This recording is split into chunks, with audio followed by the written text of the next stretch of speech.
para la tercera parte de los videos y la última, de lo que es la teoría de referente al tema de disoluciones, para empezar a hacer dos ejercicios, falta destacar lo último que hicimos en el video anterior, que era destacar o explicar lo que son las medidas en concentraciones porcentuales de las distintas disoluciones, ¿sí?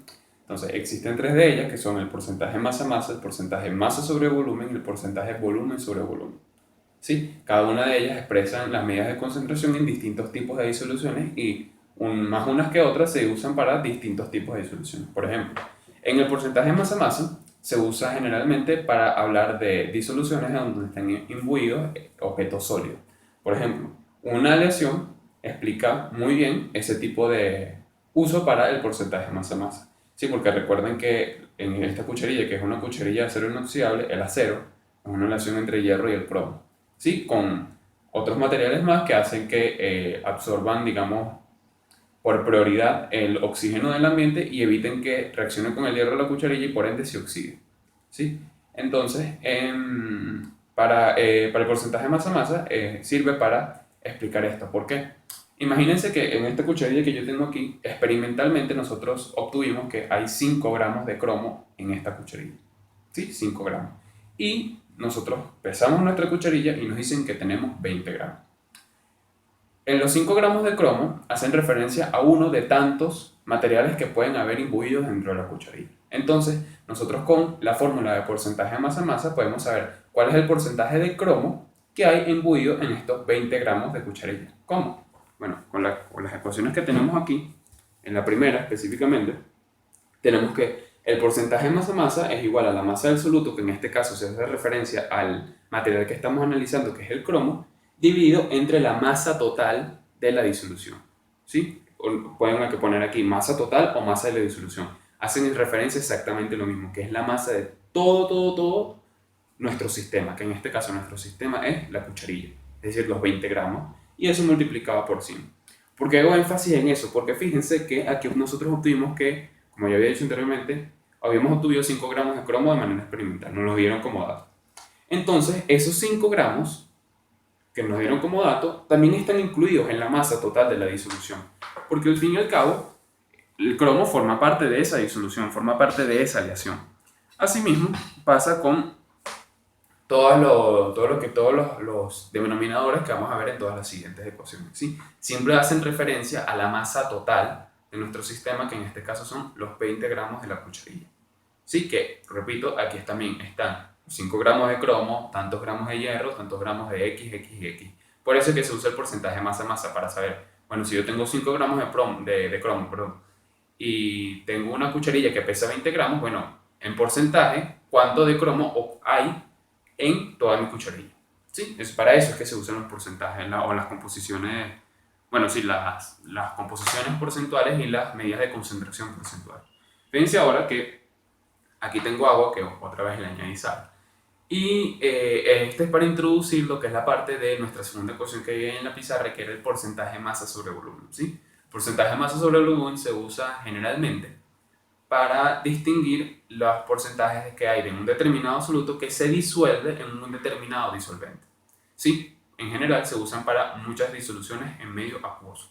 ¿Sí? Porque nosotros estamos disolviendo algo en un determinado disolvente, en este caso sal y agua, y nosotros podemos saber, bueno, si yo tengo una cierta cantidad de agua en mi sistema y añadí una cierta cantidad de gramos de sal, puedo saber cuál es la composición porcentual de la sal que hay contenida en un cierto determinado volumen, en este caso de agua.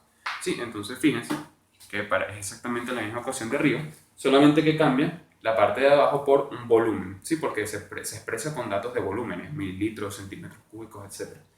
En general, el porcentaje de masa-masa, las unidades tienen que estar en gramos por mililitro.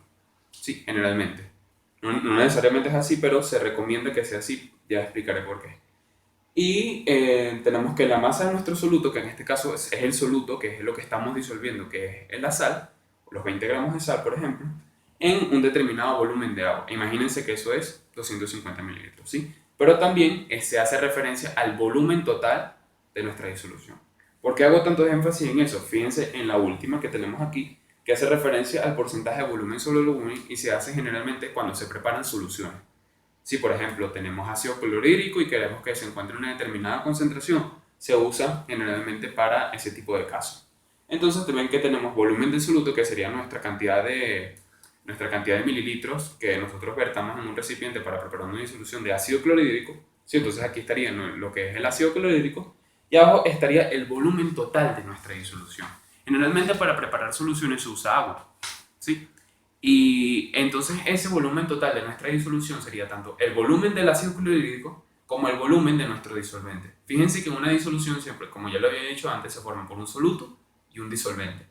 Eso quiere decir que tiene que ser el volumen de todo eso, ¿sí? Tiene que ser tanto el denominador, la sumatoria del volumen de nuestro disolvente con el volumen de nuestro soluto. Fino, entonces, la densidad, la puse también aquí arriba por si no la conocen, la que está aquí arriba, es la fórmula de la densidad y se expresa en muchas maneras. Están gramos por mililitro, kilogramos por metro cúbico, muchas maneras de expresar la densidad, pero siempre la densidad lo que nos va a decir es la cantidad de masa que contiene en un determinado volumen. Y esa relación siempre va a dar una constante. Siempre. No importa que nosotros tengamos este vaso de agua en un determinado volumen a una cantidad de agua en un tanque de agua de esos enormes con un determinado volumen que también es grande. Esa relación siempre nos va a dar un valor. Y ese valor para el agua, que es un dato que siempre vamos a tener que tener en cuenta para realizar los siguientes ejercicios que haremos en posteriores videos, siempre va a ser 1. Si la densidad del agua es 1 y eso siempre lo vamos a tener que tener como un dato siempre presente. Pero la densidad siempre nos permite saber, como vemos aquí bien en la ecuación, la relación que existe entre la masa contenida en un determinado volumen de una cierta sustancia. Si la densidad no es constante para todas las sustancias del planeta Tierra, varía dependiendo de uno de los factores por los que más varía es por el peso molecular. Sí, varía, pero también varía por muchas otras cosas. Y por eso es que la densidad nos permite saber muchas cosas. Por ejemplo, porque el hielo flota en agua si sigue siendo la misma sustancia, porque hay ciertas y determinadas rocas que flotan en el agua, porque el hierro flota en el agua, el oro flota en el agua, etcétera, etcétera, etcétera, por temas de la densidad. También la densidad en estos ejercicios es muy importante porque si se dan cuenta, podemos obtener de aquí con un determinado volumen, obtener una cierta cantidad de masa de agua, ¿sí? Porque no siempre los volúmenes o las masas nos las van a dar tanto en volúmenes como en masas respectivamente, sino que a veces te vamos a tener que trabajar por la densidad. ¿Sí? Entonces, eso es el último video de lo que es la parte de teoría. Espero que les haya gustado. Era para introducir lo que es la parte de composiciones porcentuales, también la parte de concentraciones porcentuales y para ver cómo la densidad va a jugar un papel muy importante en todos los ejercicios que vamos a hacer.